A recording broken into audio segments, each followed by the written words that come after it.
Здесь у нас выставка «Кот в мешке», когда читатель стоит перед выбором, он может выбрать вслепую, то есть он не знает, что за книга, тут, видите, нигде нет ничего, и уже приносит нам, мы распаковываем, и тогда он видит, какую книгу берет.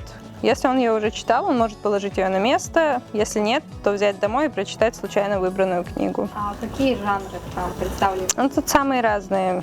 Детективы, романтика, приключения. Честно сказать, сейчас я уже не вспомню. Мы постоянно их меняем, то есть как бы запаковали и сами уже не знаем, где что. Мы тоже узнаем только уже, когда нам приносят. Были случаи, когда читатель брал, приносил, и оказывалось, что он уже прочитал эту книгу. Недовольных пока не было. Чтение – это не просто способ отвлечься и узнать что-то новое. Доказано, что регулярное чтение способно буквально перестроить работу мозга.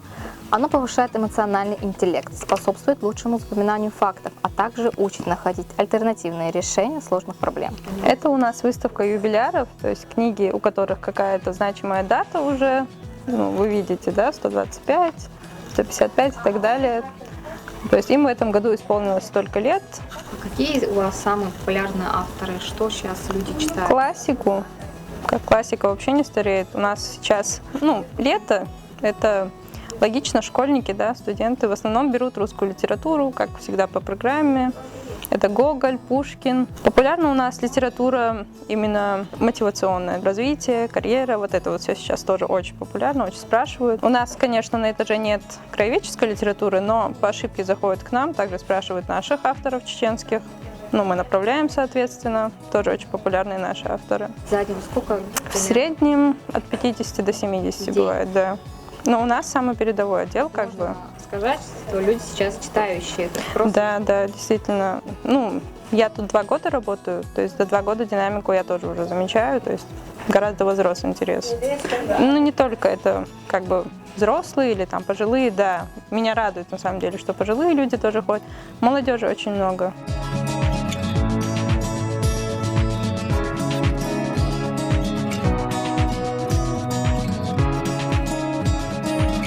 Чтение задействует сразу несколько сложных когнитивных функций. Это внимание, кратковременную, долговременную память, а также абстрактное и ассоциативное мышление.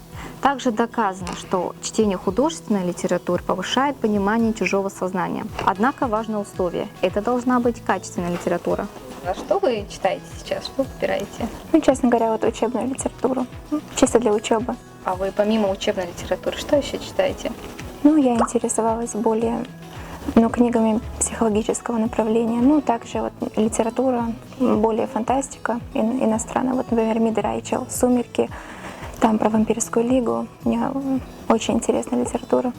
Мария, сейчас же популярны книги мотивационные, такие, такого направления. Вы что-нибудь из этого читали? Честно говоря, я уже не припоминаю, потому что я уже хорошее время как погруженная в учебу.